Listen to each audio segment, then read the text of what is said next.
vai se organizando para poder compartilhar a tela. Os demais, verifiquem se todos os áudios estão desligados para não atrapalhar a equipe. O nosso grupo é formado por mim, Nájila Araújo Barros, Renildo e o William. Nós três vamos falar sobre a mitomania e sobre cleptomania. Jennifer, Fabiana e Dionara que vão falar. Pode passar.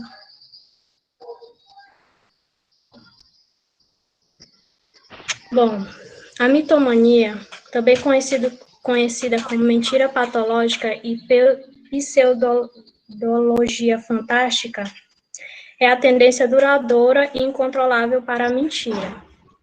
O mitomano é aquela pessoa que mente compulsivamente, sejam pequenas mentiras inofensivas até histórias mirabolantes extremamente detalhadas. Bom, a mitomania é uma tendência que o indivíduo tem de mentir. É como se fosse um vício. A pessoa sabe que está mentindo, mas ela não consegue mentir, porque ela tem um hábito compulsivo em mentir sempre. Ela não vai se sentir bem em não inventar alguma mentirinha ou falar alguma mentira simples. Se ela falar a verdade, ela não vai se sentir ela mesma. Pode passar. As causas, de acordo com um especialista, a mitomania também é um sintoma associado ao transtorno factício, quando o paciente produz intencionalmente sintomas físicos ou mentais de alguma doença. Esses casos vão desde pessoas que fingem ter um surto psicótico ou sofrer de amnésia, até mesmo indivíduos que simulam vários sintomas e sinais de doenças físicas, fabricam resultados de exames, falsificam prontuários médicos para se beneficiarem. As causas, elas não são muito claras, mas sabe-se que essas pessoas que têm essa compulsão vem mais pela questão da baixa autoestima deles, a vontade deles de serem aceitos ou se sentirem amados, ou até mesmo eles se defenderem, ou tentar se defender ou se proteger em alguma situação constrangedora. Existe a mentira esporádica e o mentiroso compulsivo. Um exemplo que eu poderia dar sobre a mentira esporádica e o mentiroso compulsivo seria, por exemplo, um adolescente que ele sai de casa para ir dormir na casa de um amigo. Assim ele fala para os seus pais, né? Mas, na realidade, ele vai, por exemplo, para uma festa, se divertir, vai para outro lugar. Nisso, os pais descobrem que aquilo era mentira, que ele disse que iria apenas dormir na casa do colega, quando, na verdade, ele saiu. A mentira esporádica, o indivíduo, ele não vai firmar naquela mentira que ele disse. Ele não vai ter resistência em admitir a mentira que ele contou.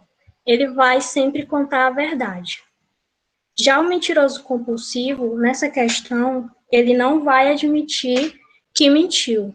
Por mais que ele dê prejuízo para o colega, por mais que a família saiba que ele está mentindo, mas ele vai persistir na história que ele contou para não se sair por mentiroso. Ele vai falar a mesma história, até que os pais dele acreditem na mentira que ele contou como verdade.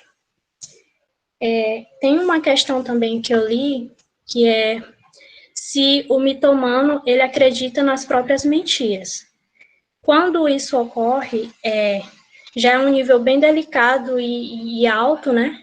E é chamado de um transtorno delirante, porque ele vai criar tal mentira, por exemplo, uma história de vida, de contos de fadas, por exemplo. Ele vai criar uma fantasia ali para ele na vida dele, mas ele vai acreditar naquilo que ele contou para outras pessoas e vai viver naquilo que ele contou. Então, ele não vai mais saber o que é real e o que é fantasia para ele, ou na vida dele, ou o que ele está fazendo. E é isso. O mitomano é uma pessoa que mente sem remorso e que ela não tem controle sobre as mentiras dela. Ela sempre vai inventar mentiras e mentiras sem remorsos, sendo insensível.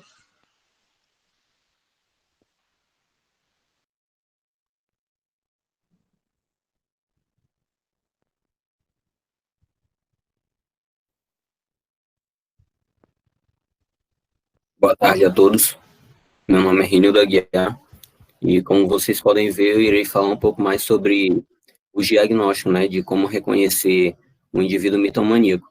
Mas, antes disso, eu queria elencar um pouco mais sobre o que Nájila falou em relação à diferença de uma simples mentira para uma mentira compulsiva, né? O que vai diferenciar isso, de certo modo, esse transtorno compulsivo, né, para uma simples mentira, é a intensidade e a frequência como essa mentira é contada, visto que a grande diferença, né, do mentiroso tradicional para o mitomaníaco é que, no primeiro caso, o mentiroso tradicional, né, de certo modo, ele mente para ter proveito sobre algo. Já o mitomaníaco, ele mente, na maioria das vezes, para superar ou aliviar alguma dor psicológica. Então, como vocês podem ver aí no slide, né, colocamos aí uma das principais características aí de como identificar um indivíduo mitomano, e, de certo modo, vamos lá. Bom, a primeira parte aí, como vocês podem ver, o mitomano não sente culpa ou medo ou risco de ser descoberto. O que isso quer dizer? Porque, na maioria das vezes, quanto mais mentira esse indivíduo mitomaníaco conta, mais próximo da verdade parece que a mentalidade dele começa a imaginar que ele está contando muito mais verdade do que uma mentira. Em segundo plano, né, as histórias tendem a ser muito mais felizes ou tristes. Isso depende muito do ambiente que o indivíduo está, né? Porque muitas vezes, como o Nájila já falou, esses indivíduos mitomaníacos, como que eles possuem uma baixa autoestima, aí na maioria das vezes eles começam a criar histórias felizes, justamente para, dependendo do ambiente, né, para mudar o sentido que eles estão no momento, né? Se eles estão tristes, eles começam a contar uma história engraçada, justamente para modificar o cenário. Terceiro ponto, eles contam grandes casos sem motivo aparente ou ganho. Isso quer dizer, na maioria das vezes, esses indivíduos começam a contar histórias mirabolantes, né? Falam que estão com famosos ou algo do tipo, são ricos, começam a contar essas histórias justamente para se inserir em algum ambiente social ou para se sentir superior a alguém. Em terceiro plano, né, eles começam a responder de forma elaborada as perguntas, né, a que são questionados, justamente para que as pessoas não consigam identificar que eles estão mentindo. Ou seja, eles falam de uma forma muito rápida para parecer a maior verdade possível. Por outro lado, né, eles começam a fazer descrições extremamente detalhadas dos fatos. O que isso quer dizer? É que, na maioria das vezes, acho que quando nós mesmos falamos a verdade, né, que nós vivenciamos algo para falar a verdade para alguém, nós contamos detalhadamente os fatos. Então, a maioria das vezes, sim, indivíduos começam a contar esses fatos justamente para ter a falsa sensação de que algo é verdade, mas, na verdade, não é. Eles começam a contar história, na maioria das vezes, né, para parecer o herói ou vítima. Mas, na maioria das vezes, eles sempre são o herói, porque, na maioria da tendência, né, esses indivíduos mitomaníacos, eles sempre costumam querer ser superior a alguém, justamente para, eles contam mentira justamente para se sentir bem. Em terceiro, no último, né, eles contam versões diferentes da mesma história. Como eu falei anteriormente, o indivíduo já está tão acostumado a mentir que ele mente de forma compulsiva mas só que ele mente tanto que ele não muda o teor, o foco central da conversa. Ele vai mudando, contando várias histórias diferentes, mas não muda o foco central. O que ele muda é se ele aumenta a frequência da história, ou diminui determinado assunto. Pode passar.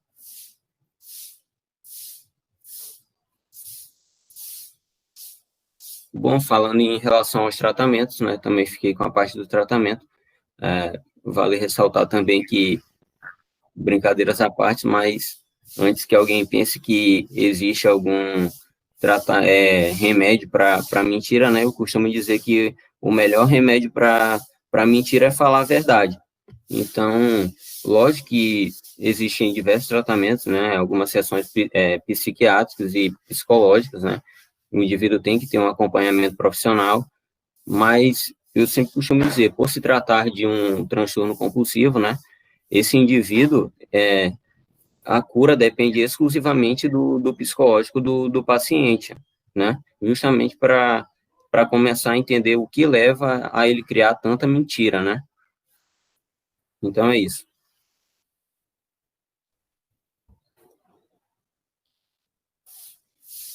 Boa tarde, meu nome é William.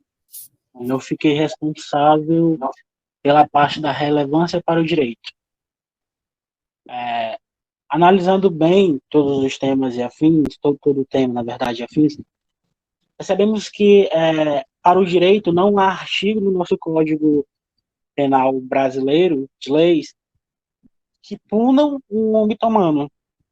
Não há uma lei específica que diga que, de acordo com a mentira de alguém, ele vai poder ir preso, sabe? Só que as consequências que estas mentiras trazem, da forma que elas são executadas, aí sim já constituem um crime. Por exemplo, uma pessoa, como os meus colegas anteriormente falaram, elas podem assumir identidade de outras, como foi o caso do Marcelo Nascimento da Rocha, que assumiu a identidade do filho da companhia aérea do dono da Gol, por exemplo, já versando basicamente sobre o crime de falsidade ideológica, previsto no Código Penal nos artigos 307 e 308, o qual fala que atribui ao terceiro falsa identidade, dá uma detenção de 3 meses a 1 ano.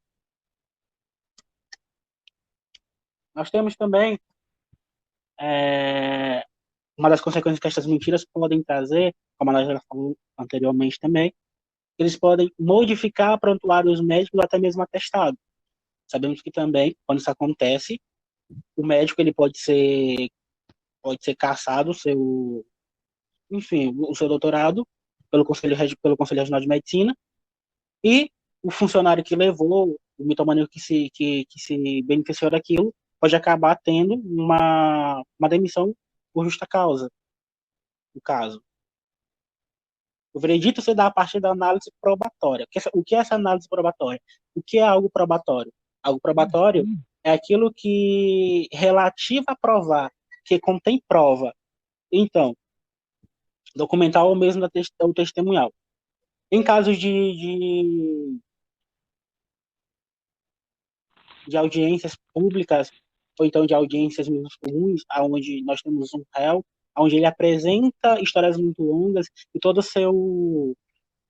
seu depoimento ele é vago. O juiz, ao perceber tudo isso, ele pode pedir uma análise daquela pessoa para chegar a uma certa conclusão para saber se ele de fato não tem a mitomania. Por quê?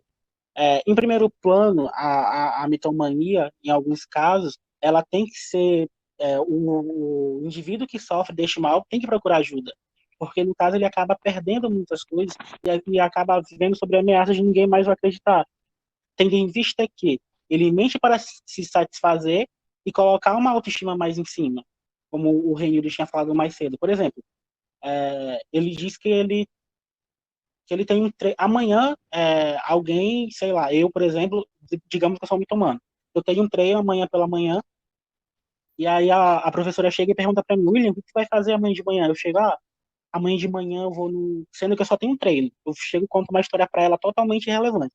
Digo que eu vou até o shopping que eu vou até outra cidade e que no final do dia tem um treino, e eu invento várias histórias para que ela se impressione com a minha rotina, para que ela diga e acabe inflamando o meu ego e lance frases que acabam me satisfazendo. Daí a importância do juiz em considerar a defesa a verificação da existência ou não da mitomania, porque no caso é uma compulsão por mentira. Ele sabe que ele está mentindo, mas em alguns casos ele não consegue parar. Sabemos como que algo que é compulsivo se concretiza assim uma patologia, principalmente processos criminais, por meio de exames e análises apropriados.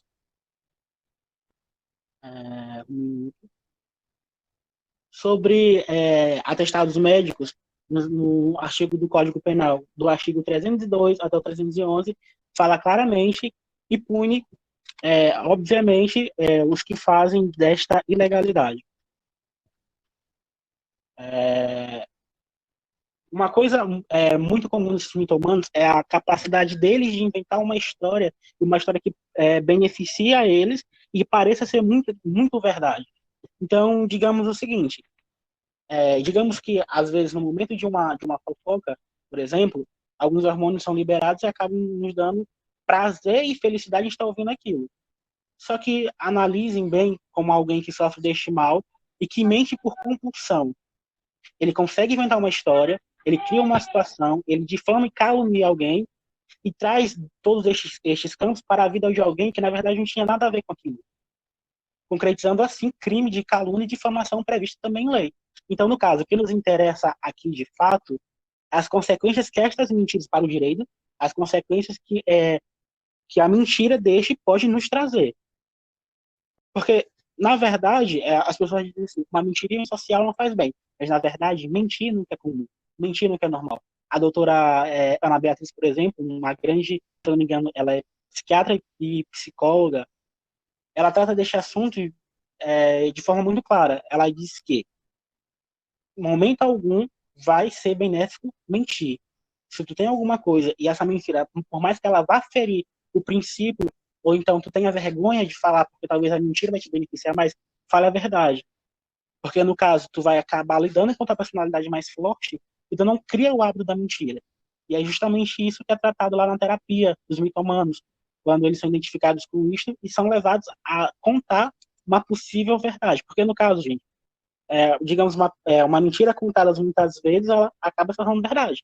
Então, a capacidade que eles têm de manipular alguém é muito grande. Como eu falei para vocês aí, ainda há pouco, nós temos o caso do maior mentiroso do Brasil, que foi o Marcelo Nascimento da Rocha, que é conhecido como o maior picareta do Brasil.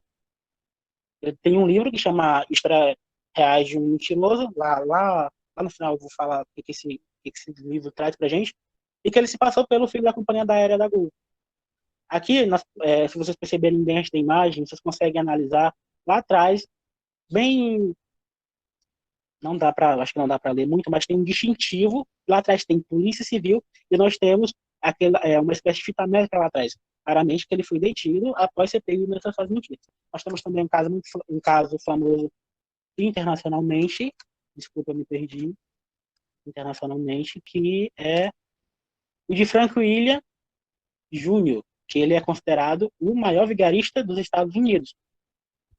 E que a sua história foi contada em um filme que chama Prenda-me se for capaz, e o protagonista é Leonardo DiCaprio. Vocês têm consciência que, ao analisar tudo que nós estamos tratando sobre mitomania, o mitomano ele tem consequências sobre os seus atos, só que ele mente para obter uma vantagem constante sobre aquilo. Então, ele mente para se aproveitar de algo que para ele é totalmente favorável. É isso, obrigado.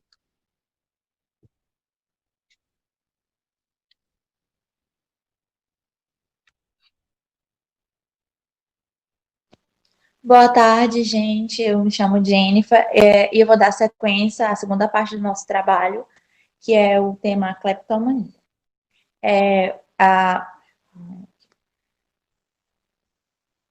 A cleptomania é um transtorno que, como principal característica, é a impossibilidade de controlar o impulso de furtar.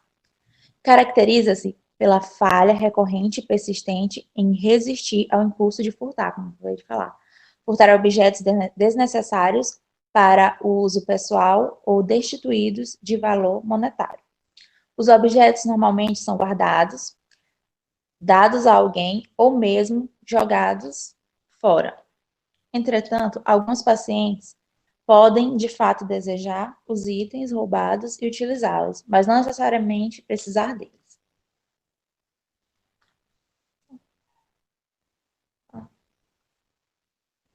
Passo ele. Aqui.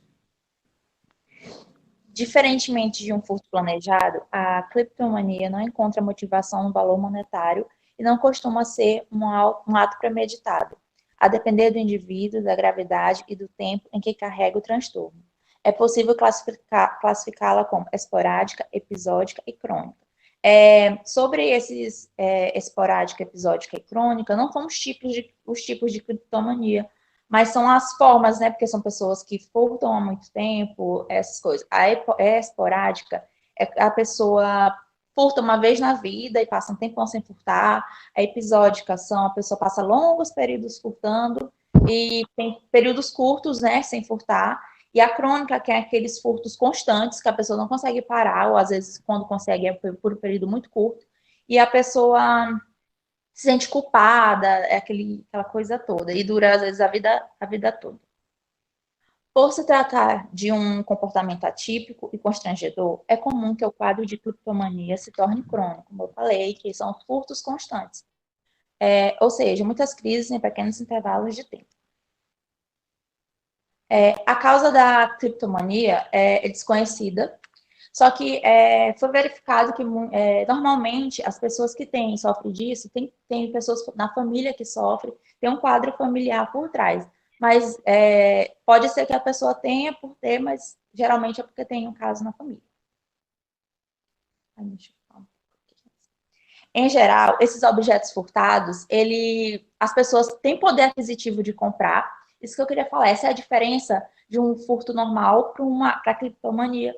Porque as pessoas, às vezes, têm o poder aquisitivo de comprar, ou às vezes nem tem, às vezes o que impressiona é que às vezes a pessoa furta uma coisa que ele não precisa, ou que às vezes a pessoa nem usa aquilo no dia a dia, com coisas que não tem motivo nenhum. Então, às vezes a pessoa tem o poder aquisitivo de comprar, ou às vezes não tem. O que eu quero dizer é que não importa o valor comercial daquilo, eles não veem vantagem naquilo. Eles simplesmente furtam pelo prazer em furtar. Eles às vezes estão se sentindo ansiosos, estão nervosos, e a partir do momento que eles furtam, eles se sentem calmos, sentem um prazer enorme. É isso que é a diferença, né? Então, e a maioria das vezes, essas coisas que eles furtam, eles pegam, jogam fora, dão para alguém na rua, dão para qualquer pessoa. Eles não veem vantagem nisso. Também tem os casos raros, né, de pessoas que começam a colecionar as coisas que furtam. E também tem aquelas pessoas que se sentem muito culpadas. São aquelas pessoas que furtam e às vezes quer voltar naquele local para entregar, ou às vezes quer entregar sem dizer para ninguém, quer entregar escondido, essas coisas todas. E também, outra coisa que eu queria salientar é que esse furto, ele não está associado a nenhuma expressão de sentimento. Ou seja, a pessoa furta, não é porque está com raiva da pessoa, não é porque está com ódio, não é porque está com inveja, não é porque quer se vingar. É um furto que não tem nada a ver com nenhum delírio da pessoa. O ato de furtar não pode ser associado com nenhum estado mental da pessoa. Se a pessoa tem algum problema mental, tem problemas, não tem nada a ver com a cleptomania. É coisa totalmente diferente. E não tem nada a ver com o estado de adoecimento mental. Mas pessoas que têm a cleptomania podem adquirir a ansiedade, a depressão, a culpa. Às vezes as pessoas perguntam, essas pessoas não têm medo de ser presas? E sim, gente, elas têm medo de ser presa como todo mundo.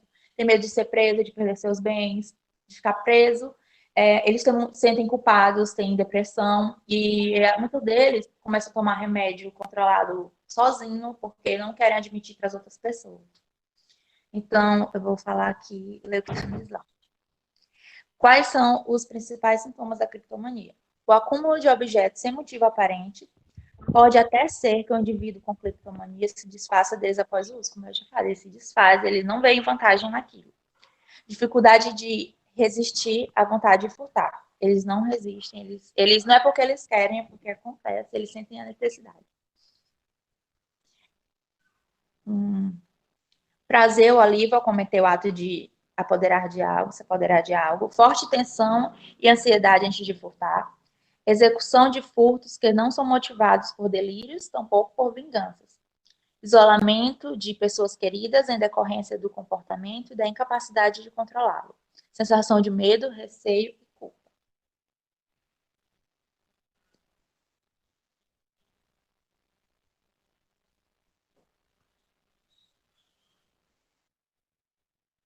Bom, gente, boa tarde. Eu me chamo Fabiana.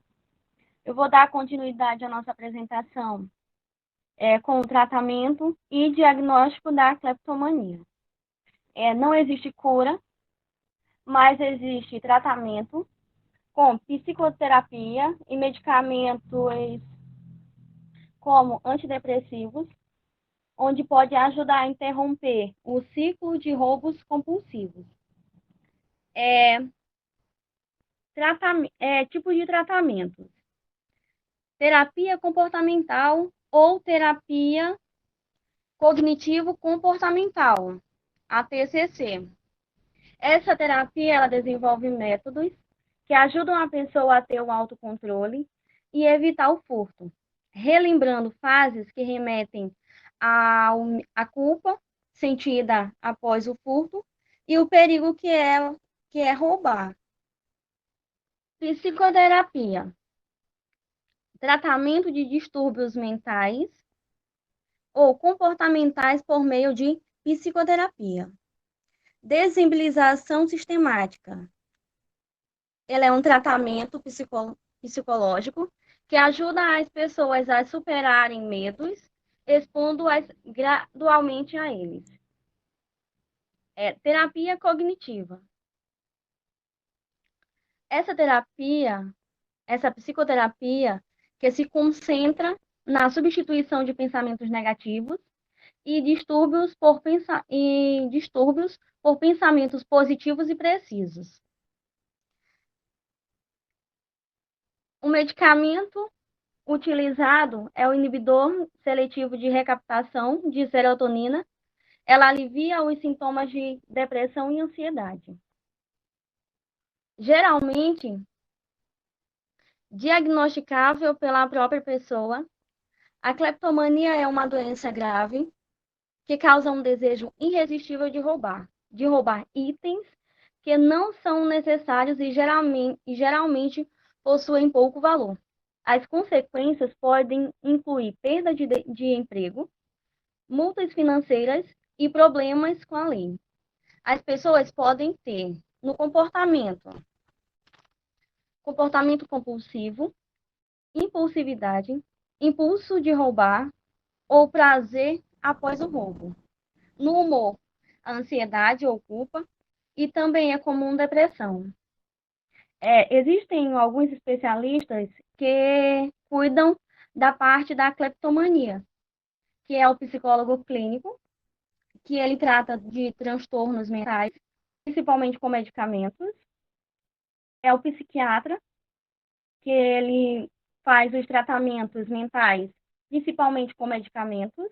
E existe o clínico geral, que ele previne e faz o diagnóstico e o tratamento da doença. Tem uma outra parte que eu achei interessante colocar, que era para controle do impulso de roubar, que normalmente é aconselhado consultar um psicólogo para tentar identificar o problema e iniciar uma psicoterapia. Porém, pode ser aconselhado também uma consulta com o psiquiatra.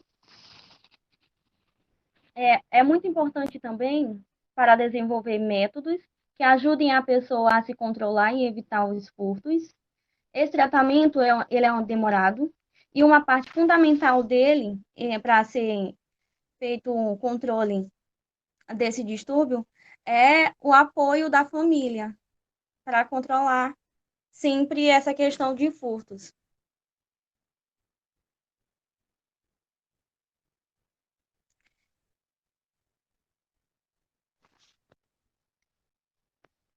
O diagnóstico dela, ela é feita através da psicoterapia e medicamentos.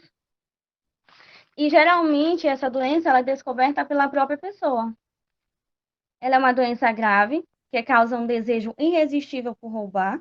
Esse é o diagnóstico dela. Roubar itens desnecessários, e as consequências podem incluir na perda de emprego, multas financeiras e problemas com a lei.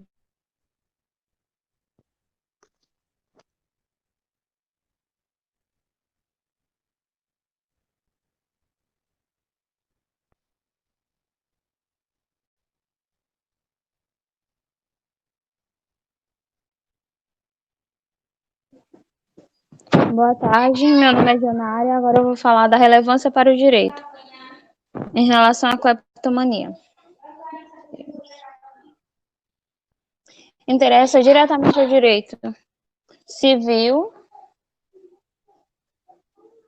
interdição, adoção, guarda, regime de visitação, direito penal, inimputabilidade, avaliação da personalidade do réu, o processo penal, interrogatório do réu, oitiva de testemunhas e incidente de insanidade mental.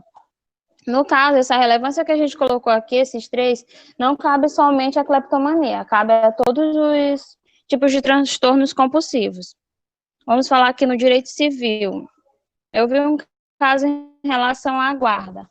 Se houver alguma briga judicial entre pais em relação à guarda de um menor, uma das partes pode alegar, se houver realmente o transtorno, que a outra pessoa tem cleptomania e, de alguma forma, como o tema que os nossos colegas já falaram sobre alienação parental, tentar colocar a criança contra o pai, a acreditar que aquilo pode ser dificultoso para ela lidar e pode alegar ao juiz que aquilo pode chegar a ter relevância para a criança em relação às suas condutas. Pode dizer que o outro está ensinando a criança a furtar, ou que aquela doença pode ser delituosa para a criança, pode trazer momentos de constrangimento em relação a estar com o cleptomaníaco, e o cleptomaníaco ter uma crise, chegar a não resistir ao impulso de querer furtar e furtar algo, e ser pego no flagra. E em razão disso, a criança pode chegar a ser constrangida, e em razão disso, ela pode chegar a ter tendência à depressão, à exclusão, ou então tendência a drogas, a esses tipos de coisa, a atos delituosos. Em relação ao direito penal, aqui fala da avaliação da personalidade do réu e da inimputabilidade. A inimputabilidade está prevista no artigo 26 do Código Penal, que diz que é isento da pena o agente que, por doença mental, desenvolvimento mental incompleto ou retardado, era, ao tempo da ação ou da omissão, inteiramente capaz de entender o caráter ilícito do fato ou de determinar-se de acordo com esse entendimento. Uma pessoa que é cleptomaníaca, se ela chegar a sofrer um processo judicial, ela pode alegar, aliás, ela pode ser isenta dessa culpa, de acordo com a imputabilidade, porque no artigo vem dizendo que ela não consegue se determinar de acordo com esse entendimento. Ela sabe que furtar é errado, ela sabe que aquilo é um ato delituoso, mas pela compulsão ela não consegue resistir à vontade de furtar.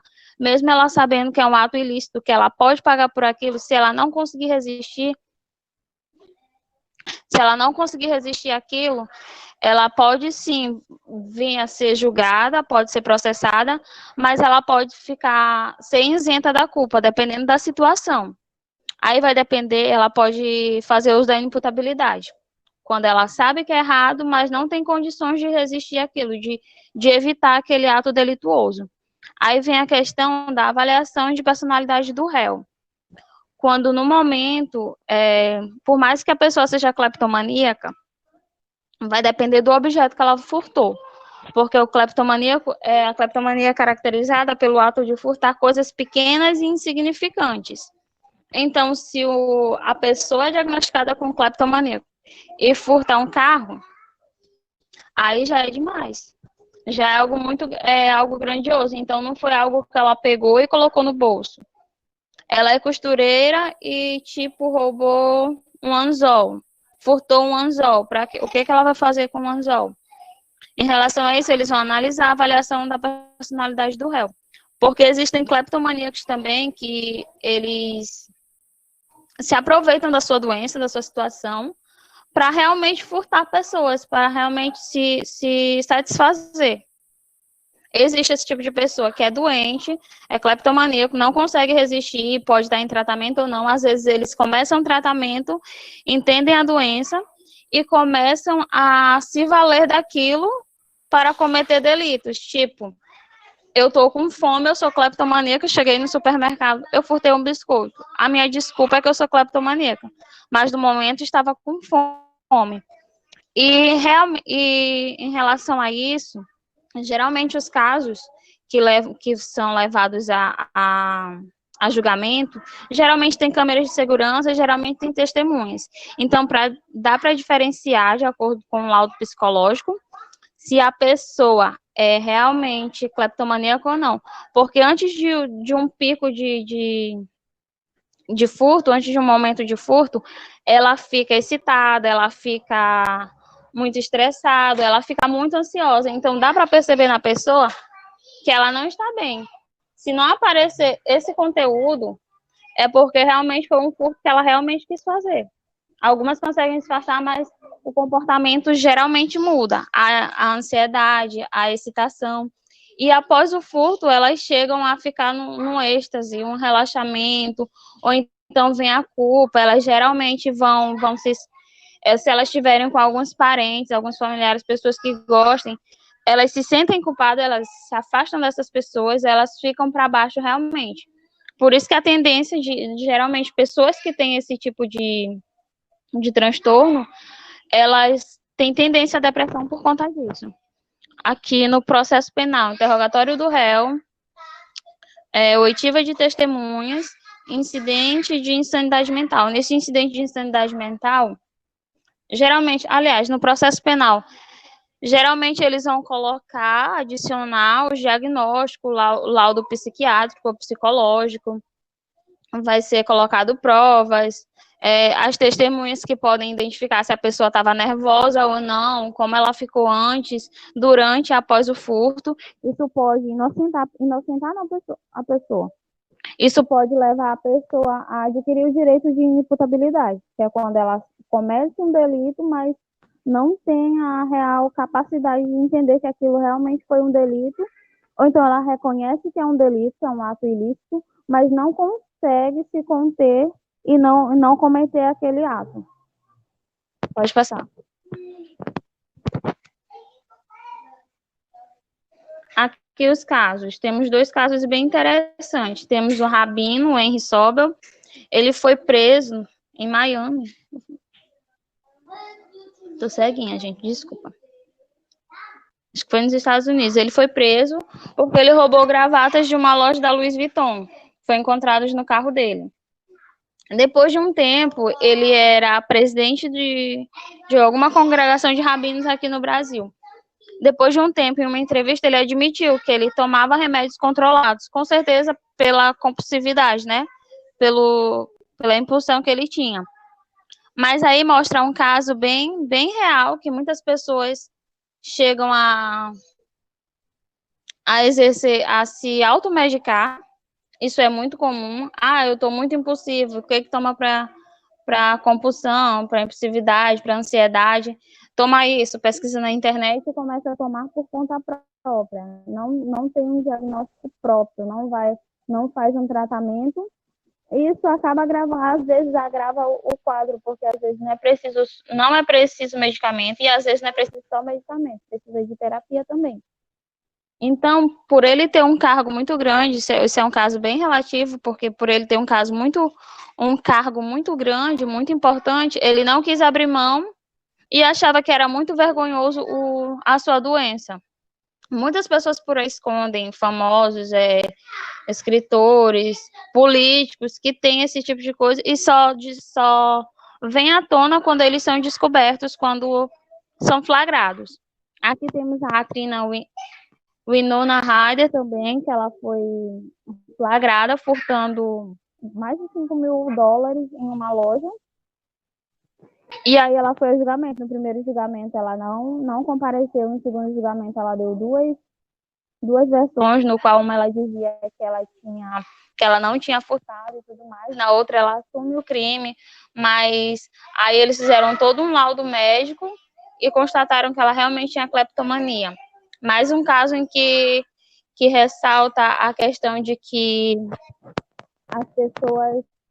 Isso é uma doença de risco, né? A pessoa não tem necessidade, mas ela furta.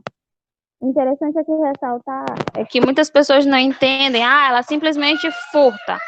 A cleptomania não é uma doença de quem furta. O cleptomaníaco é caracterizado pelo ato de não conseguir resistir à vontade de furtar, a compulsão de furtar. Ele não consegue resistir, ele chega a furtar. Não é que ele, eu vou furtar isso aqui, eu vou pegar isso aqui sem motivo nenhum. Ele só não consegue resistir àquele desejo.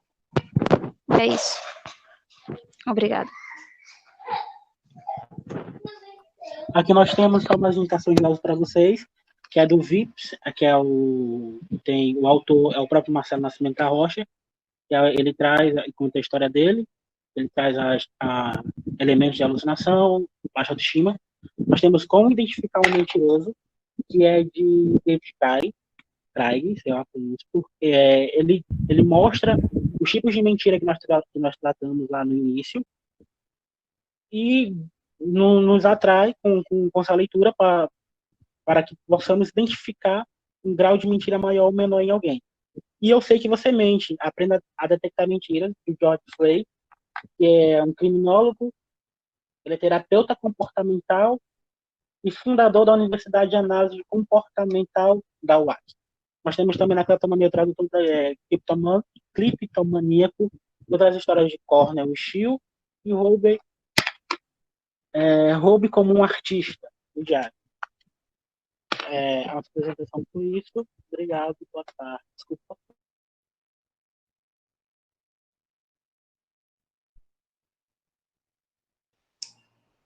Obrigada, gente.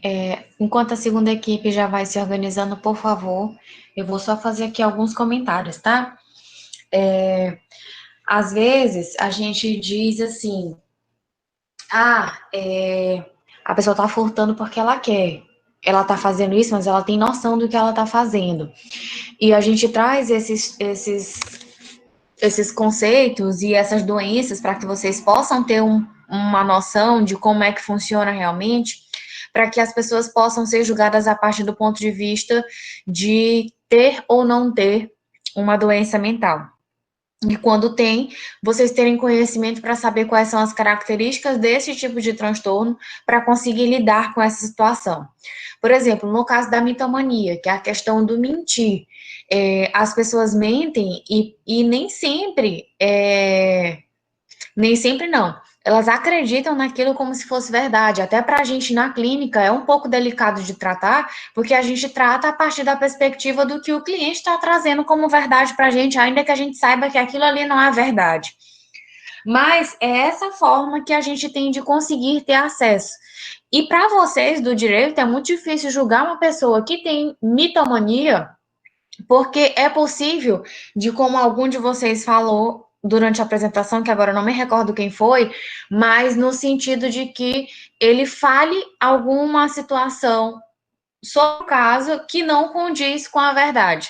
E ele está falando isso não porque ele está querendo fazer isso, mas é por conta da doença, é por conta do transtorno. Então, isso precisa ser levado em consideração. Além disso, quando vocês sinalizaram assim, a gente conta a história com muitos detalhes. No vídeo que a gente assistiu da Flor de Lis, quem tá mentindo normalmente conta detalhes extras e conta detalhes que não tem nada a ver com a situação. Então, a gente consegue identificar a mentira a partir dessa perspectiva, desse aumento de detalhes, de te dar uma riqueza de detalhes que não cabe ali naquele momento. Na psicologia, a gente sempre pede para que as pessoas que trabalham com com essa ciência, de que a gente consiga identificar até que ponto que o comportamento ele está sendo normal e até que ponto que ele passa para o nível da anormalidade. Então, chegou na mitomania é porque, de fato, já passou para o nível anormal. Chegou na cleptomania, já passou para o nível anormal. E a gente tem que conseguir ter um pouco de sensibilidade para conseguir trabalhar com essa demanda. Eu não sei se foi nessa turma ou se foi na turma da noite que alguém respondeu na prova sobre cleptomania. Eu estava perguntando sobre uma situação de furto e alguém me respondeu sobre cleptomania. Eu não posso generalizar, ou seja, eu não posso dizer que todas as pessoas que cometem um furto são cleptomaníacas. Isso não é verdade. Vai depender muito das características comportamentais daquela pessoa, da história de vida da pessoa. Então, eu não posso generalizar que todas as pessoas que vão cometer um furto, elas têm que ser julgadas a partir do ponto de vista de serem doentes mentais, porque isso não acontece, tá? É só para que isso fique muito claro para vocês, para depois, por exemplo, quando passar para a parte da inimputabilidade, semi-imputabilidade e imputabilidade, de vocês terem uma noção do que julgar e do que aceitar a partir do ponto de vista de ter ou não um diagnóstico em cima disso, tá? Alguém gostaria de fazer algum comentário? Professora, eu só queria Oi. perguntar se, Oi. por exemplo, alguém que desde pequeno furta coisas pequenas e isso vai evoluindo na vida dela. Sim. Pode ser que não tenha ninguém da família que tenha o mesmo quadro que ela, coisa assim, e ela começa a tentar parar, só que ela não consegue. O quadro Sim. que ela desenvolveu pode ser definido como cleptomania, que fala? A gente não pode garantir que seja, porque a gente deveria ter um momento muito mais intenso com essa pessoa para investigar a história de vida dela. Mas eu não me recordo qual é a novela, mas tinha uma personagem em alguma dessas novelas da Globo que ela era cleptomaníaca. A pessoa rouba, gente, a pessoa furta alguma coisa sem nem perceber que está furtando. Ela não faz isso porque ela tem a intenção de furtar ou porque ela está com necessidade daquele objeto que ela está furtando, entende? Isso é inconsciente, isso faz parte da doença. Então, para que a gente pudesse dizer se isso se enquadra ou não na cleptomania, a gente precisaria estudar um pouco e entender um pouco da história de vida dela. E aí o psiquiatra, por exemplo, que é ele a pessoa que dá o diagnóstico, que fecha esse diagnóstico, ele vendo as características comportamentais e os padrões comportamentais que essa pessoa apresenta, ele conseguiria dar com mais precisão o diagnóstico dessa pessoa, caso ela de fato seja cleptomaníaca. Porque pode ser que ela apresente esse comportamento, mas ela esteja apresentando com a intencionalidade de fazer, né? E aí, Oi. Na Netflix, né, tem uma série que fala sobre isso. Sim. São 3 garotas que elas sentem prazer por roubar. Só que elas fazem tratamento, né? Mas, tipo, não adianta. Elas começam a roubar mesmo assim. Sim. Só por prazer mesmo. São situações, gente, que são muito delicadas de trabalhar, assim, cleptomania, foi essa mesmo, Marcelo, cleptomania, mitomania, a psicopatia, a sociopatia, transtorno borderline, são esquizofrenia, são doenças e transtornos, de modo geral, são psicopatologias que são muito delicadas durante o tratamento. A intervenção medicamentosa, juntamente com a intervenção terapêutica, elas precisam estar associadas aí durante esse processo para que a gente consiga, pelo menos, minimizar as características desses transtornos específicos, para que esse indivíduo ele consiga ter um bem-estar psicológico e ter uma qualidade de vida, que é isso que a gente preza, tá? Alguém mais? Professora, mas só continuando naquele negócio, em geral, uma pessoa que furta pode evoluir para o quadro que eu toda hora esqueço o nome. Da cleptomania. Exatamente? Não. Não necessariamente. Depende então tá bom. muito. Depende muito. É por isso que eu estou sinalizando para vocês, de que a gente não pode generalizar. Nem toda pessoa que furta, ela vai desenvolver um quadro de cleptomania, ou nem toda pessoa que furta, ela tá furtando porque ela é cleptomaníaca. Não. Tem gente que furta porque tem uma intenção, planeja o furtar, tem uma necessidade de ter aquilo ali, de ter aquele objeto. E tem gente, por outro lado, que furta sem ter a necessidade de ter aquele objeto, sem ter planejado para furtar. Essa é uma característica muito diferente que existe entre a pessoa que furta sem sem ter essa intenção de furtar. Normalmente, os marginais, eles planejam o furto, eles saem para furtar um dia, e a pessoa que é cleptomaníaca, não, ela pode estar aqui conversando contigo e tá levando as coisas da tua casa, entende? Não porque ela tem necessidade de estar levando aquele objeto da tua casa, mas é porque isso faz parte da doença, infelizmente. Então, não vamos generalizar, por favor, porque senão o que vai ter de gente cleptomaníaca aí, se vocês saírem generalizando, não tá na conta.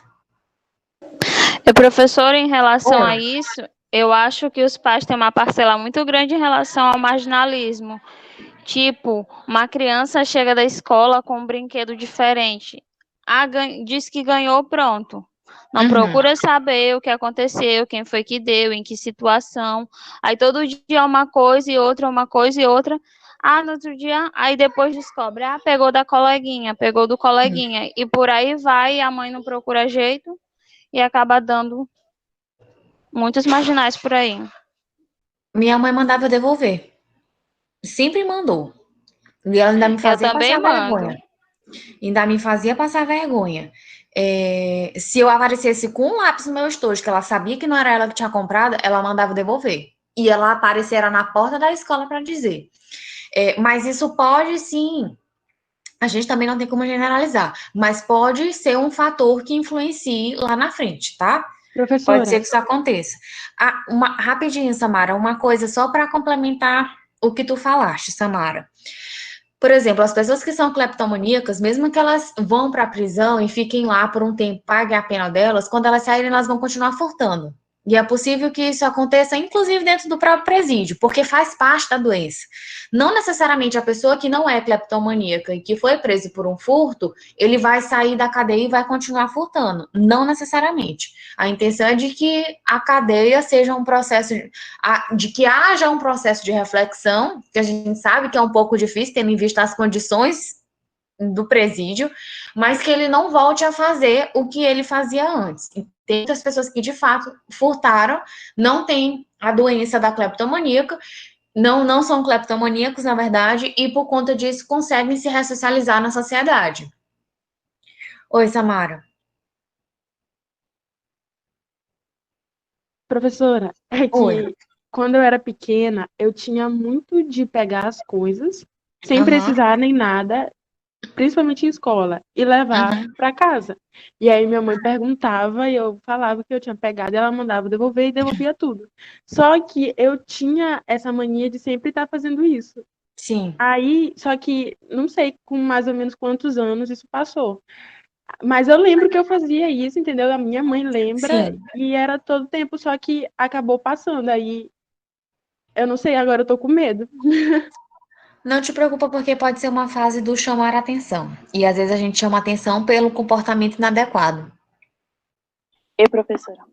Oi. Assim, uma mulher roubava, né?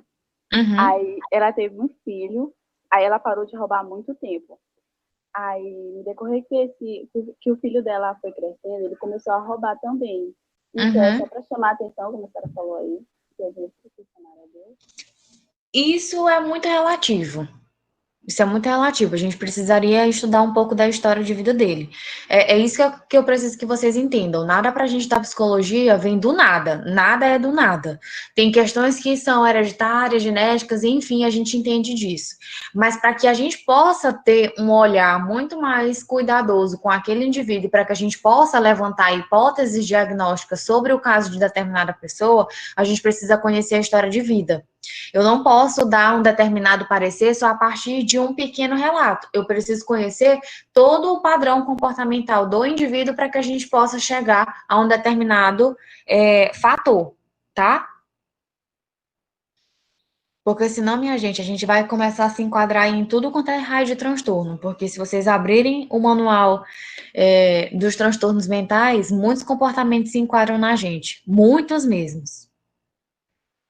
Certo? Gente, por conta do horário, eu vou deixar a segunda equipe apresentar. E aí, qualquer coisa, a gente se estende um pouquinho no final, tá? A segunda equipe, por favor.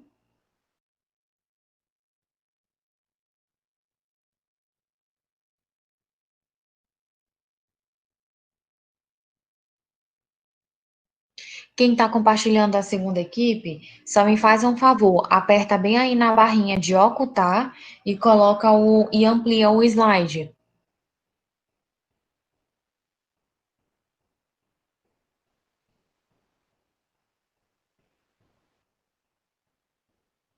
Não, aperta na tela de tela cheia, de alguma coisa assim. O último. O próximo. Aperta F5. Isso. Pronto.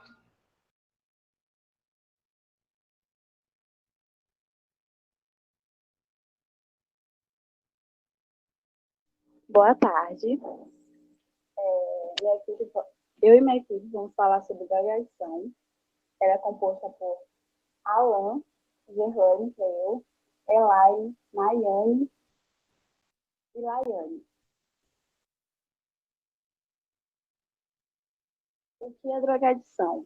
É um sintoma psicossocial cada vez mais presente em nossa sociedade, onde os adolescentes são os mais atingidos, bem como também suas famílias. Se vamos considerar a quantidade de jovens que experimentam drogas, é assustador, mas nem todos se tornam dependentes. É preciso encontro de 3 fatores para que isso aconteça: o produto que é a droga, o momento sociocultural, onde tudo é certo, e a personalidade predisponente do indivíduo. O que é a drogadição vem causando vários fatores problemáticos, incluindo o consumo excessivo de drogas. Isso tudo está relacionado à busca de sensações diferentes e à alívio de problemas enfrentados pelos jovens, que podem ter diversas origens, como familiar, relacionamento social, desempenho escolar, isolamento social, entre outros. Não há uma área específica para dizer por quê.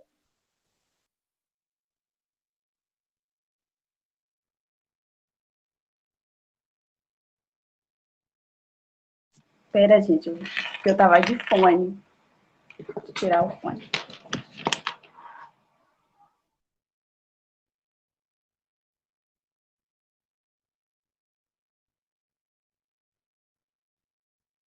Vou começar de novo. O que é drogadição? É um sintoma psicossocial cada vez mais presente em nossa sociedade, onde os adolescentes são mais atingidos, bem como também suas famílias. Como eu falei ainda agora, se formos considerar a quantidade de jovens que experimentam drogas,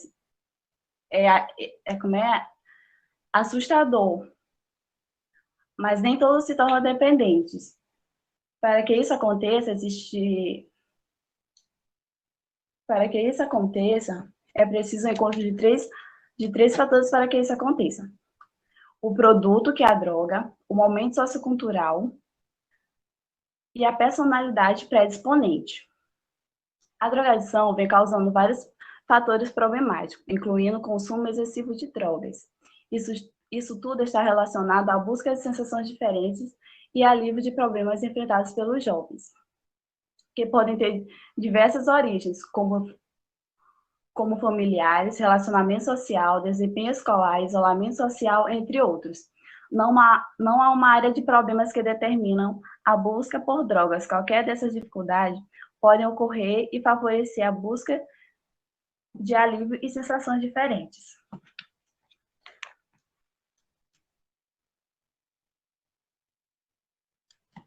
A atuação da drogadição. Atua-se no cérebro afetando a atividade mental, sendo por essa razão denominada psicoativas, sendo uma substância química que age principalmente no cérebro, que podem ser lícita ou ilícita. Elas são de 3 tipos: as drogas que diminuem a atividade mental, que são chamadas de depressoras, afetam o cérebro, fazendo com que funcione de forma mais lenta, diminuindo a atenção, a concentração, a atenção emocional e a capacidade intelectual. As drogas que aumentam a atividade mental são chamadas de estimulantes, afetam o cérebro, fazendo com que funcione de forma mais acelerada. As drogas que alteram a percepção são chamadas de substâncias alucinógenas, que provocam distúrbios no funcionamento do cérebro, fazendo com que ele passe a trabalhar de forma mais desordenada, numa espécie de delírio, que são as drogas derivadas das plantas, como a maconha.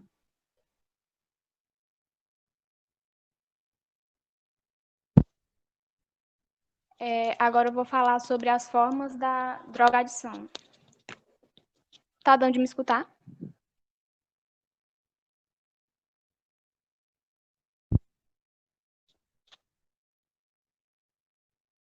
As formas da drogadição são a dependência psicológica, a dependência física e a toxicomania. A dependência psicológica ela é entendida como a percepção da incapacidade de vivenciar sensações de prazer psicológico sem que uma substância esteja presente e das alterações de comportamento implementadas pelo usuário a fim de garantir o suprimento constante da droga. Ou seja, essa droga ela vai acontecer quando a pessoa ela tem a necessidade de utilizar essa substância para ter uma sensação de alívio e bem-estar. Geralmente, quem utiliza, na dependência psicológica, quem utiliza essa droga está relacionado aos aspectos da vida dessa pessoa, como os aspectos emocionais, sociais e econômicos. E essa droga ela vai reagir no cérebro e vai produzir um sintoma físico, e esse sintoma ele vai reduzir a ansiedade, e o estresse, a dependência física. Para que aconteça a dependência física, tem que ter também a dependência química. A dependência química é quando a pessoa faz uso constante de uma substância, uma droga, como, por exemplo, anfetamina, êxtase e etc. E com o uso dessa substância, ela vai produzir também um efeito no organismo e vai fazer com que a pessoa fique viciada. Ela vai se adaptar, o organismo vai se adaptar a esse tipo de droga. E quando a pessoa para de utilizar essa droga, ela vai entrar em uma crise, que é chamada de síndrome de abstinência. A síndrome de abstinência ela vai aparecer cada vez que essa concentração da substância diminuir no organismo e também se a pessoa parar de utilizar. E quando ela tem esse sintoma, essa síndrome de abstinência, ela vai fazer com que a pessoa volte a utilizar essa droga e fique cada vez mais viciada. A toxicomania. O termo toxicomania deriva de 2 palavras gregas, tóxico, que significa veneno, e mania, que significa loucura. Portanto, pode-se definir toxicomania como sendo a mania de consumir uma ou mais substâncias químicas e tóxicas. Em um sentido mais abrangente, pode ser definida como um distúrbio no qual o indivíduo sente uma vontade excessiva de consumir drogas. A toxicomania ela também pode ser considerada como quando uma pessoa utiliza um remédio sem necessidade e sem a necessidade e sem uma justificação médica, o que vai fazer com que ela fique viciada e passe a consumir esse remédio cada vez mais e todos os dias. Pode passar.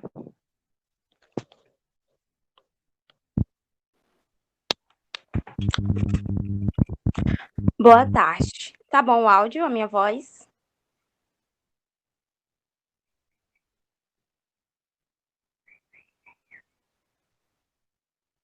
Então, eu vou falar sobre toxicomania como doença mental e seus efeitos no processo penal brasileiro.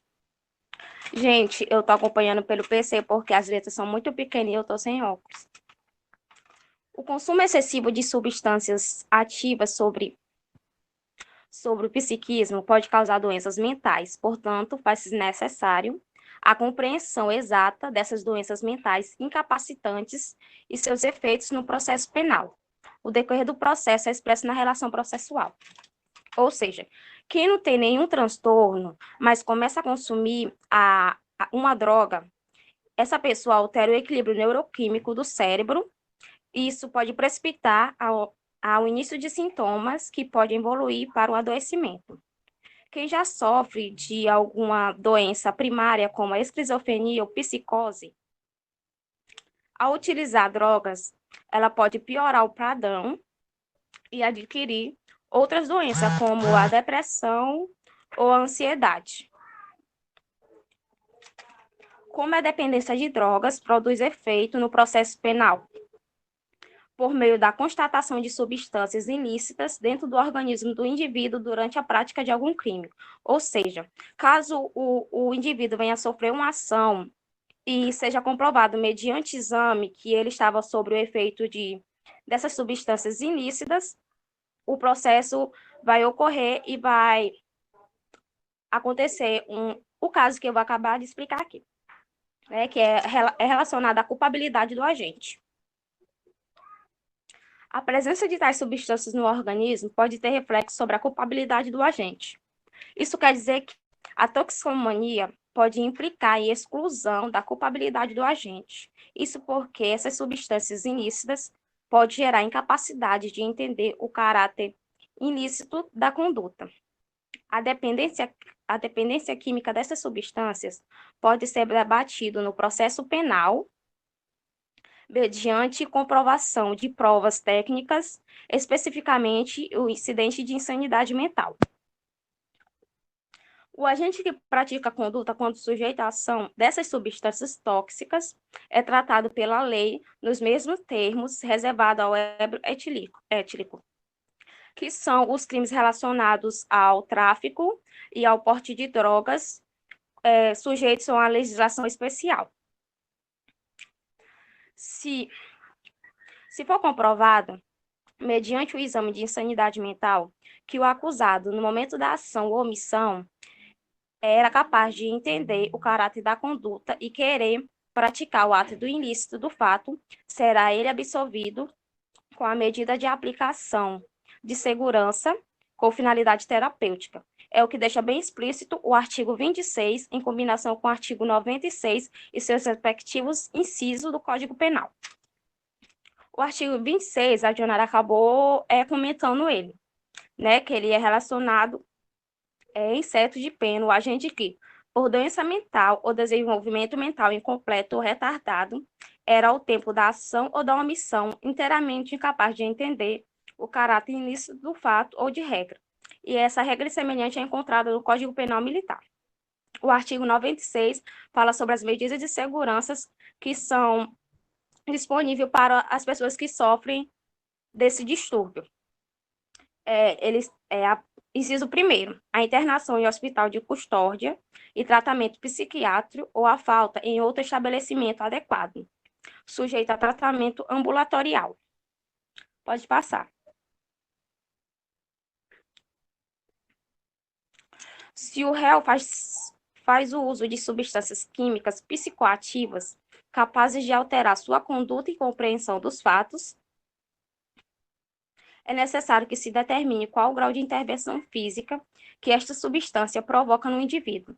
Dessa forma, existem 4 tipos de usuário, que é o usuário experimental ou experimentador. Esse tipo de usuário limita-se a experimentar uma ou várias drogas por diversos motivos, como curiosidade, desejo de novas experiências e pressão de grupo, entre outros. Porém, esse contato não ultrapassa as primeiras vezes. O usuário ocasional, Ele utiliza um ou vários produtos, de vez em quando, se o lugar for favorável e a droga acessível. O usuário habitual ou funcional faz uso frequente de drogas e em suas relações sociais já se percebe uma certa dissolução. Ainda assim, ele tem uma vida social razoável, embora de forma precária e correndo risco de dependência. Esse tipo de usuário é o eventualmente chamado de viciado. E o usuário dependente ou disfuncional, que é o usuário classificado como drogativo ou dependente químico. Estes são os casos mais severos, e o indivíduo que se encontra nesse estágio, ele vive pela droga e para a droga, ele rompe com todas as suas relações sociais e afetivas, o que acaba levando a um isolamento e a marginalização, acompanhados de decadência física e moral.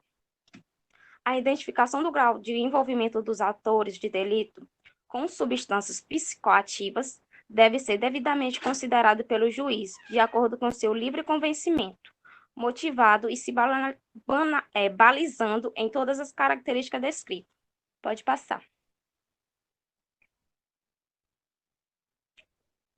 Bom, os artigos 45, 46 e 47 da Lei 11.343, de 26 de agosto de 2006, diz expressamente que: artigo 45.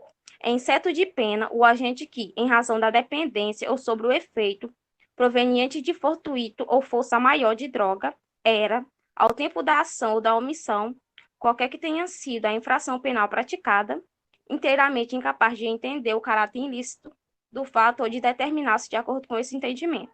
Parágrafo único. Quando absolveu o agente, reconhecendo, por força pericial, que este apresentava, à época do fato previsto neste artigo, as condições referidas no caput deste artigo, poderá determinar o juiz, na sentença, o seu encaminhamento para o tratamento médico adequado. Artigo 46. As penas podem ser reduzidas de 1/3 a 2/3, se, por força das circunstâncias previstas no artigo 45 dessa lei, o agente não possuía, ao tempo da ação ou da omissão, a plena capacidade de entender o caráter ilícito do fato ou de determinar-se de acordo com esses entendimentos. Artigo 47. Na sentença condenatória, o juiz, com base em avaliação ou ateste a necessidade de encaminhamento do agente para o tratamento realizado por profissional de saúde com competência na forma de lei, determinará que tal se proceda, observando dispostos no artigo 26 desta lei. Diante dessas descrições legais, é notório que é preciso a realização de exame pericial para a averiguação da capacidade plena de entendimento do caráter ilícito. Então, gente, para que haja uma análise bem profunda, o juiz tem que ver em que tipo de usuário a pessoa se classifica. Então, os limites dos efeitos da dependência química, seja ele qual for, devem ser estudados com precisão, a fim de se ter uma resposta penal mais favorável possível. Pode passar, Hel.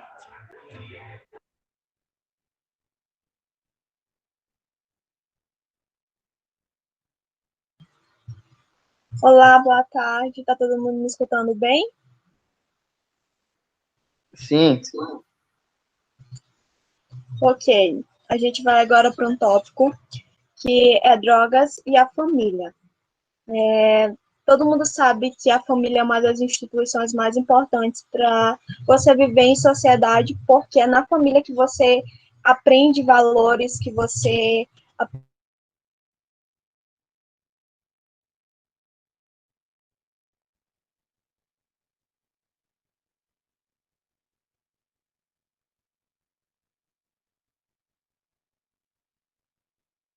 Professora, lá onde a Laine tá caindo toda hora. Aí ela tá com dificuldade. Tá, eu pensei que tivesse travado aqui só para mim. Alguém pode ir apresentando no lugar dela?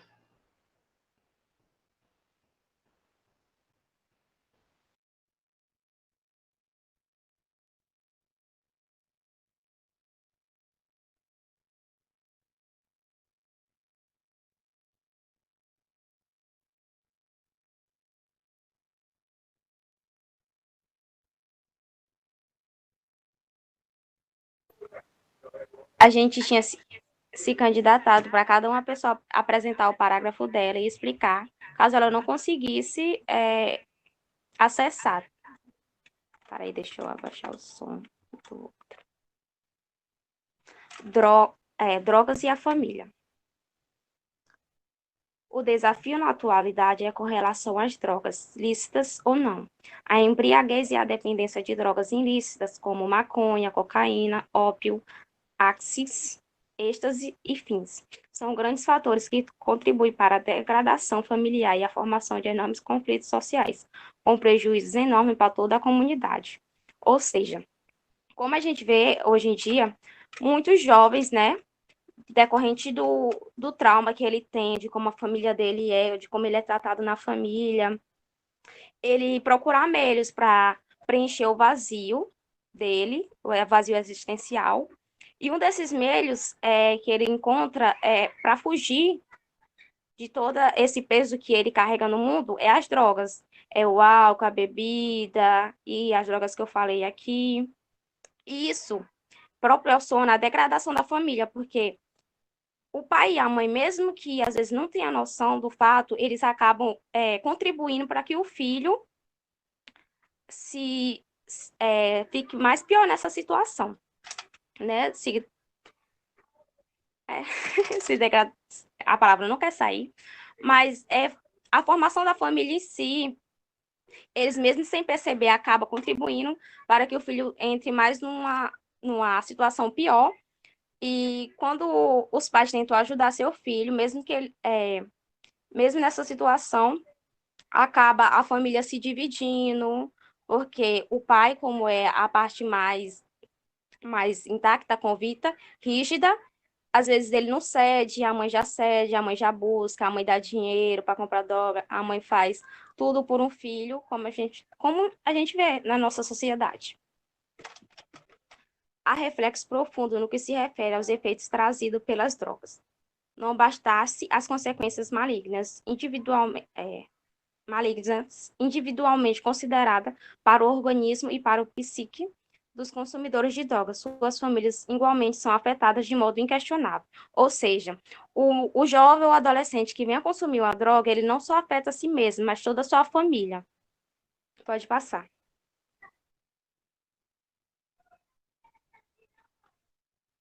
Crianças, adolescentes e o direito ao tratamento contra a drogadição. Ainda mais doloroso que o envolvimento dos pais e o responsável com o mundo das drogas é o vício de crianças e adolescentes no consumo de entorpecentes. Eu vou comentar aqui um caso que eu vi de uma criança que ela era viciada em fumar cigarro. E os pais delas, para tirar ela do vício de cigarro, começaram a dar aquelas canetinhas para ela. Aquelas canetinhas para ver se conseguia ela tirar o vício dela de cigarro. E essa criança tinha 12 anos. Aí aconteceu que ela tinha problema de asma, só que os pais dela não sabiam, porque eles não tinham noção da genética da família. E aconteceu que ela entrou num problema muito grave. E os pais dela não queriam dizer que a filha dele usava esse tipo de caneta, porque eles mesmos seriam culpados por induzir a criança a usar isso. E acabou que a criança entrou numa situação muito grave. Depois que a filha deles entrou numa situação muito grave e triste, eles resolveram falar. Aliás, falar não, foi encontrado, né? Porque teve uma investigação toda para encontrar isso na bolsa da criança, que ela levava para a escola para consumir. Até mesmo pela constituição física e mental, em desenvolvimento peculiar à faixa etária, pertizes e jovens estão expostos a riscos variados decorrentes da narcodependência, os quais são agravados em razão da idade dos usuários. Assim, o Estatuto da Criança e do Adolescente tem por missão assegurar que tais infantes e jovens, uma vez atraídos pelo mundo das drogas, tenham a oportunidade de se livrar de tamanho mal. Isso faz parte da cultura garantista de assegurar a qualquer criança e adolescente seus direitos essenciais no tocante a uma vida saudável e isenta de riscos dessa natureza. Então, como a gente pode ver, o Estatuto de Criança e Adolescente tem medidas protetivas e que possa garantir a cada um desses que venha a se encontrar nessa situação uma forma de saída deles sair desse mundo e mudar sua perspectiva, seu futuro.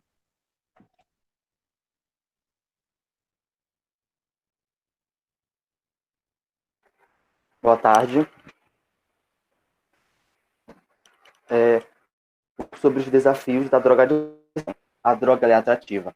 Ninguém fica viciado apenas por querer se viciar. Vocês estão me ouvindo normal, né? Sim. Ela é prazerosa. Então, geralmente, o dependente tem um problema familiar, problema financeiro. Enquanto tem pessoas que buscam apoio na fé, na família tem aqueles que enxergam a solução para suas dificuldades na droga.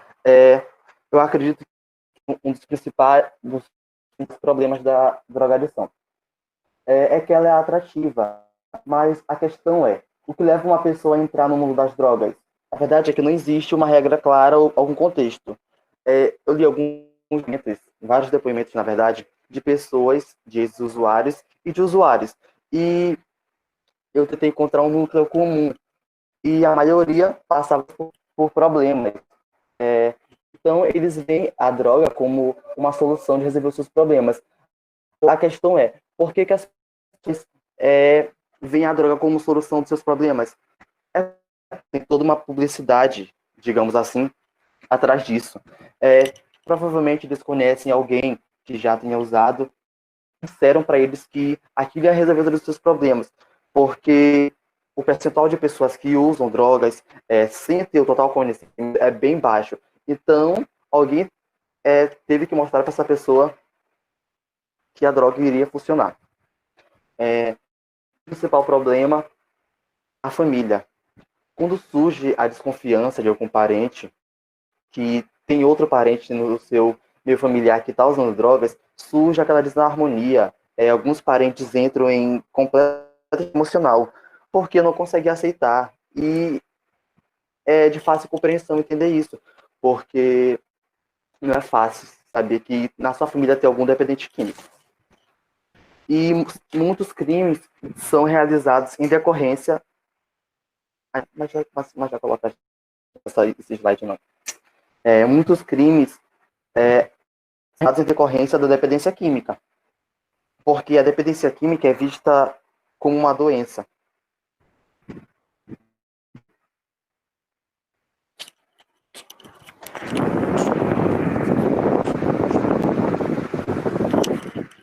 Aí, tava chiando, não tava?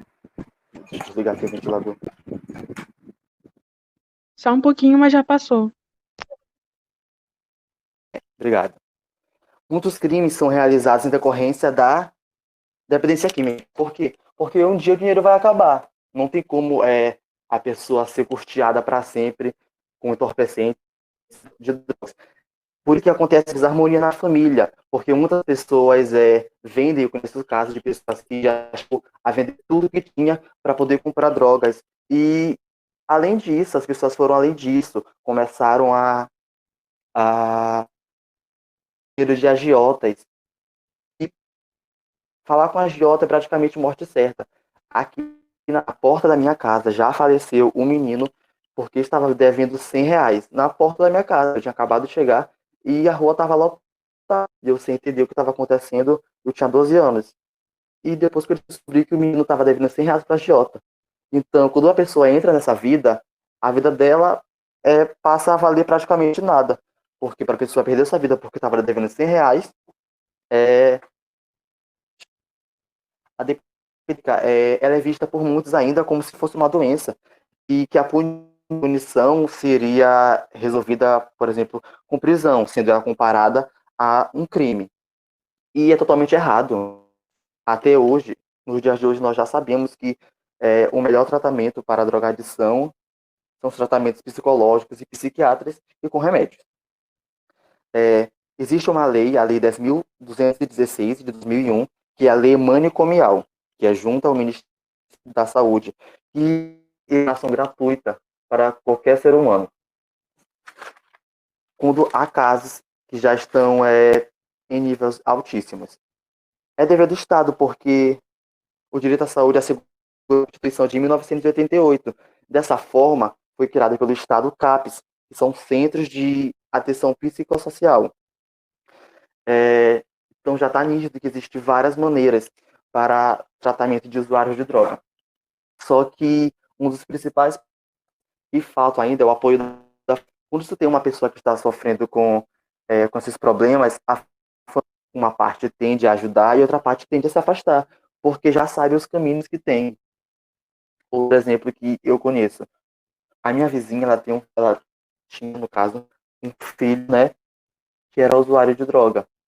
E quando ela saía de casa e voltava, não tinha praticamente mais nada. Ele vendia tudo que tinha na casa dela.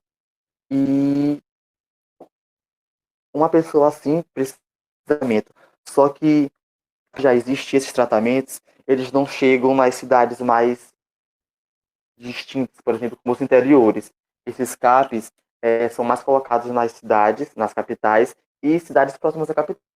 Aqui no meu interior não tem o CAPs. E o que falta realmente para resolver esse problema são essas instituições em lugares mais distintos, porque eu nunca vi um CAPs na minha vida aqui em Rosário, e é triste. As dificuldades estão no interior do indivíduo, porque já falei forma de tratamento, e mesmo assim ainda existe. Por que que existe? Porque as pessoas ainda veem o uso de drogas como uma solução.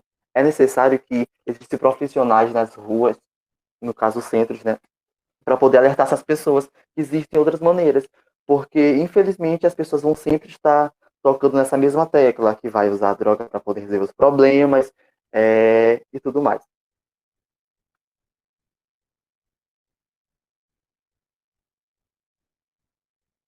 Drogadição na contemporaneidade. É o último já, gente. Não vamos estender mais, não. Por causa do horário. Acho que vocês estão conseguindo ver o gráfico normal, porque para mim aqui está um pouco embaçado. Desde 1995, que é esse dado, até 2019. O dado de 2020 ainda não foi atualizado devido à pandemia. E está bem perceptível, está tendo um acréscimo a cada ano, tendo apenas um em 2004, em 2012, 2015. Aí aumentou de novo em 2019. Aí não tem os dados de 2020. Os principais alvos da drogadição na contemporaneidade são os jovens. Tem dados que dizem que cerca de 1,4 milhões de pessoas no Brasil com drogas, dentre elas 12 a 17 anos. E são pessoas que estão livres por serem facilmente influenciadas. Cerca de 75% dos jovens infratores são usuários de droga, ou seja, mais da metade das pessoas que cometem infração são usuários de droga, e isso leva a acreditar que a droga ela tem sim influência na vida da pessoa. De acordo com o CREAD, Centro de Referência Estadual de Drogas, o quadro de dependência química se inicia na juventude. Um dos motivos são a falta de confiança e problemas na família. Às vezes as pessoas usam entorpecentes como maneira de estímulo, às vezes pessoas tímidas também usam como se fosse para se dar uma confiança para entrar em determinado grupo. Não vou me estender mais por causa do horário. Vou finalizar logo. Tudo bem, professor? Já tem muita gente saindo por causa do horário.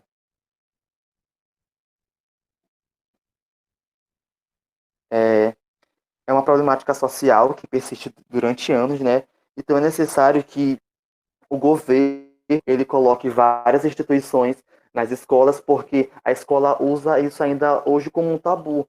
Então, o máximo que as escolas fazem atualmente é passar trabalhos e não tocam muito nessa tecla. Então, é necessário que os jovens, adolescentes, sobre os problemas e sobre as suas consequências. É isso, gente. Esse foi o nosso trabalho. Vou finalizar agora por causa da metade da sala já saiu. É isso. Boa tarde. Boa tarde, obrigada. Gente, rapidinho, antes de vocês saírem, só uma informação para vocês. A dependência química é uma doença de que não tem cura. Porque, como os meninos bem apresentaram agora no slide, ou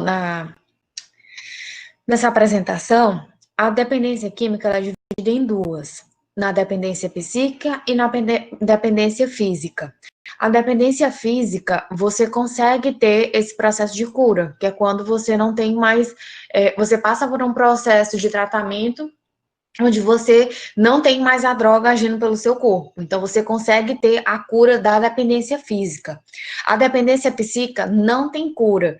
Então, a dependência, de modo geral, por se enquadrar nessas duas modalidades, a gente diz que a dependência não tem cura. Por quê?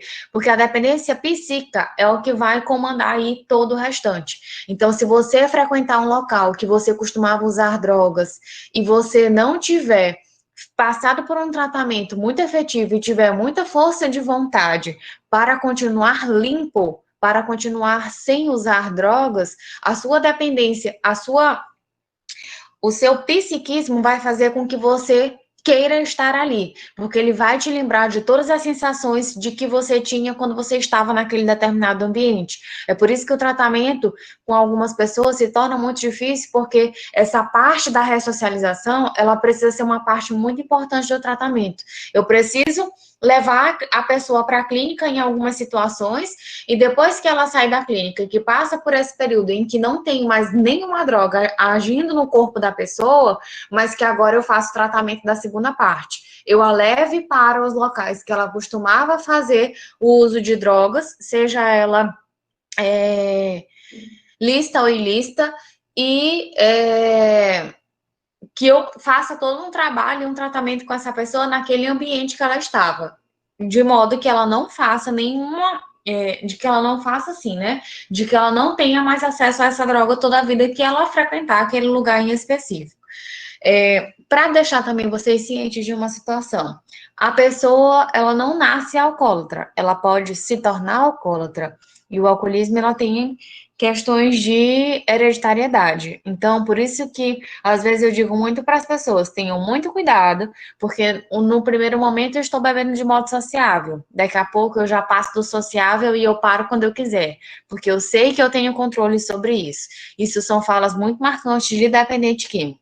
Não digo que quem fala isso é dependente químico, mas é característica, tá? Então, só para que vocês possam entender aí todo esse processo. E entender também de que a droga, ela altera a nossa percepção, e é possível de que quando vocês se depararem com pessoas que estejam sob efeito de drogas, consequentemente, o nível delas de percepção vai ser completamente diferente de quando vocês derem um tempo, o efeito passar, e vocês forem questionar ela sobre alguma coisa em específico, tá? Alguém gostaria de fazer algum comentário?